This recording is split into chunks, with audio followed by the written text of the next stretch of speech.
Here's the shocking reality. A 52-year-old man walks into a doctor's office with chest pain. His tests come back and his heart is perfectly fine. But 6 months later, he has a massive heart attack. What happened? His emotions were slowly destroying his body and nobody caught it in time. Today, we are going to show you exactly how your emotions are physically damaging your organs right now and the simple techniques you can reverse this damage before it's too late. Peter, here's what most doctors won't tell you. Chronic negative emotions trigger a biochemical cascade that literally changes your body at a cellular level. When you experience stress, anger, anxiety, your brain releases cortisol. That's your body's stress hormone. In short bursts, cortisol is helpful. But when you are constantly worried, frustrated, or overwhelmed, your cortisol levels stay elevated for weeks, months, and even years. This is where the damage begins. So first, your elevated cortisol triggers chronic inflammation. This inflammation your attacks your blood vessels, creating the perfect environment for heart disease. Second, it suppresses your immune system. Studies show that people under chronic emotional stress are 2 to 3 times more likely to catch infections and develop autoimmune conditions. Third, it disrupts your gut microbiome. That constant knot in your stomach, that's not just a feeling. Your emotional state is literally changing the bacteria in your digestive system, leading to IBS, to ulcers, and even increased cancer risk. The mind-body connection isn't some new age concept. It's hard science backed by thousands of peer-reviewed studies. Let me give you three concrete examples of how this plays out. And two of them, perhaps all three, have affected me personally. I'll tell you a little bit about that in a moment. First of all, heart disease. A landmark study followed 1,500 people for 10 years. Those who reported high levels of chronic anger had a 19% higher risk of heart disease, even after controlling for diet, exercise, and smoking. Why? Chronic anger keeps your blood pressure elevated, damages arterial walls, and increases dangerous plaque buildup.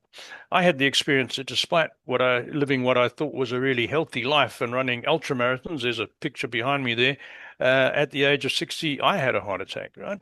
But I lived through some really traumatic times in Africa, Zimbabwe in particular, where at sometimes we didn't even know if we'd be alive the next day. So I guess stress might have contributed to that.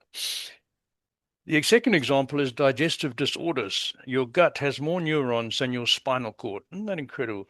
It's literally your second brain. When you're chronically anxious or depressed, your gut-brain axis goes haywire.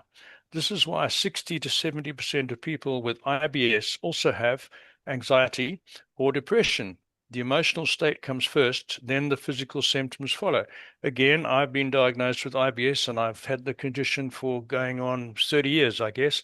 I have to ask the question, despite healthy diet, is it related to stress and the environment that I was living in? The third example is immune suppression. Researchers at Carnegie Mellon exposed volunteers to the common cold virus.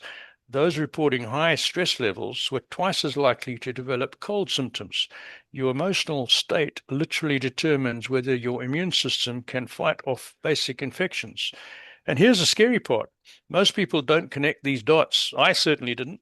They treat the physical symptoms with medication while ignoring the emotional root cause. It's like bailing water out of a boat without plugging the leak. Right you are, Peter. Now, but there is some good news. You can reverse this damage starting right now. I'm going to give you 3 evidence-based techniques that work. Listen to this. So, technique number 1, the 4-7-8 breath. This is the fastest way to lower cortisol and activate your parasympathetic nervous system. And so here's how it works. Breathe in through your nose for 4 counts. Hold for 7 counts. Exhale through your mouth for 8 counts. And then repeat this 4 times. Do this 3 times per day, morning, afternoon, and before bed. Studies show this reduces cortisol by up to 25% within just 2 weeks. That's amazing. So the second Mm. technique is emotional labeling.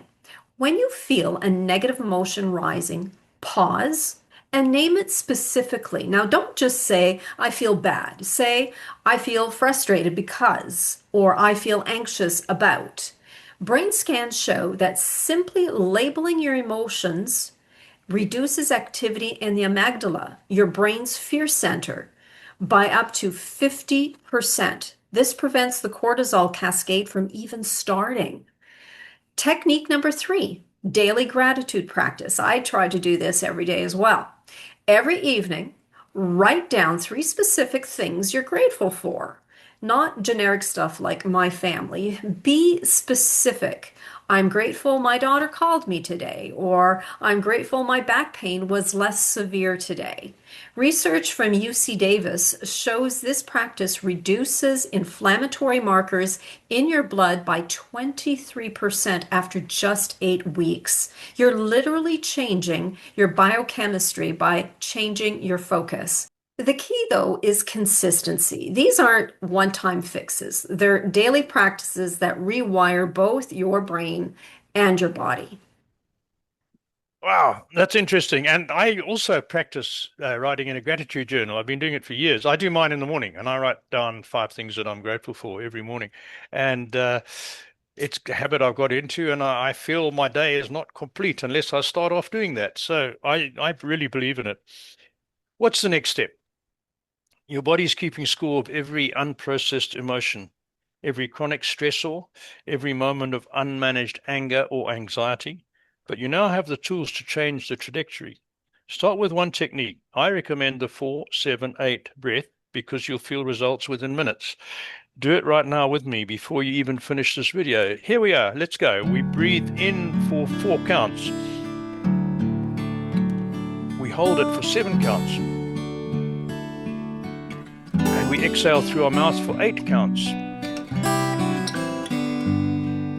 There we are. And then we do that 4 times, and we do it 3 times a day. If this opened your eyes to the emotional wellness connection, hit that subscribe button because we break down complex health topics like this every week. Drop a comment telling us which technique you're going to try first. And once you've mastered the breath one, definitely start on your writing down things you are grateful for. It puts your life into perspective, I find. So thanks for watching.